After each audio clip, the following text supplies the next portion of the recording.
Hello, everyone. I hope you're doing well. I wanted to take just a moment as we lead up to the block party and all the things that's going to be happening there to say thank you. I know there's a lot of time and energy that's already went into it, and of course a lot more over the next couple of days. I know Sister Danae leading everything happening on the stage, the music, the different things there. Brother Donnie with the food, the hospitality, and then Brother Daniel, the majority of leading everything and making sure everything is happening, and all those that are helping them and making it all happen, the youth, on and on and on. Thank you so much. But I just want to say the whole purpose behind this is to connect with people. That's really what this is all about, is about those that are without. I just pulled over here for a moment and I wanted to pull up this verse. It's Colossians chapter 4 verses 5 and 6. It says, walk in wisdom towards them that are without. And then it says redeeming the time. And so it says walk with wisdom for those that are without, talking about those that are out of the church. And redeeming the time means make the most of every opportunity. The people that are not saved, connect with them, use wisdom in connecting with them, and suck everything you can out of every opportunity. And this is going to be a great opportunity to connect with them that are without.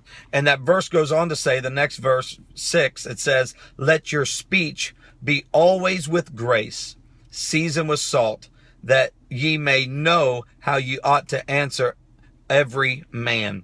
And so let your speech, the word speech here is not just talking about talking. Matter of fact, this is the same word that's used in John 1:1, the logos, the thought. It's talking about the whole mindset of your conversation. So go into it with a mindset that I'm going to connect with people, not just my friends, but those that are without.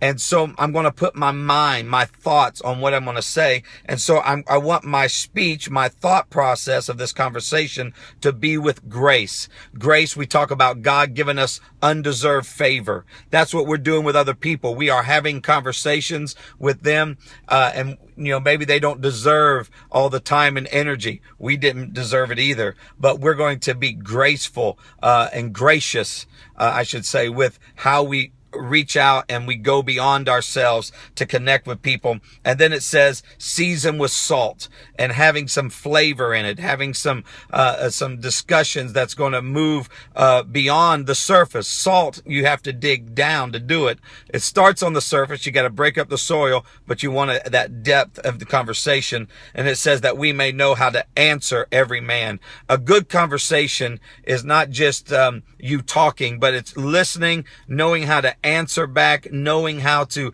keep a conversation going. So since it's all about connecting, let me just say this real quick.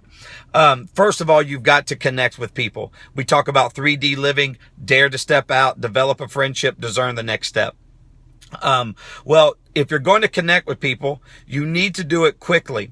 The longer you wait before you start a conversation, the harder it is. I remember sitting on planes, and if you don't strike up a conversation right away, it's not that you can't later, but it's much more awkward. But within 3 seconds of making that closeness and proximity to each other, we should say, hi, how you doing? Just a simple greeting that immediately breaks the ice. And then you do what's called a bridge. A bridge is basically using what is around you, your shared experience, to start a conversation. So you say, hey, how you doing? If you were in a coffee shop, it would be coffee. How you doing today? Great, man. What is that you got?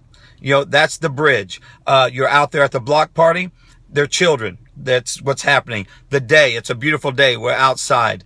The food, how's the food? Isn't that a good hamburger? I want another one. At least that's probably my conversation.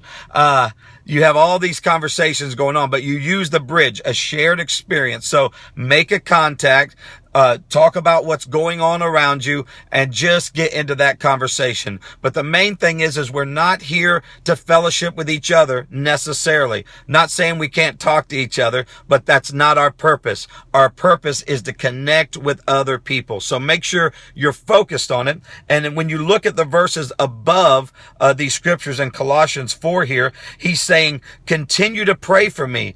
Pray. And what does he say to pray for? He says that God would open up doors of utterances so I can speak of the mysteries of Christ. And he goes on. So he's saying, I want to make sure I'm effective at talking to those that are without about Jesus, but I want to talk with grace. I want to have it seasoned with salt. And so just have ordinary conversations.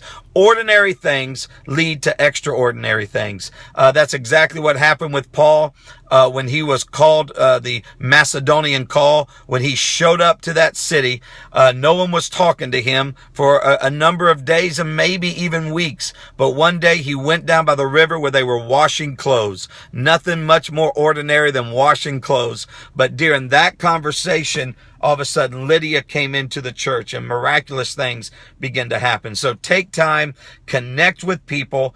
And let me also say this. Picking up trash, just like at Disney World, is all of our responsibility. Make sure we keep it clean. Make sure that we are all connecting with as many people as we can and helping in every way that we can. So let's connect with people. Let's keep moving forward and let's make a big impact in the kingdom of God this week. God bless you. I can't wait to see you out there.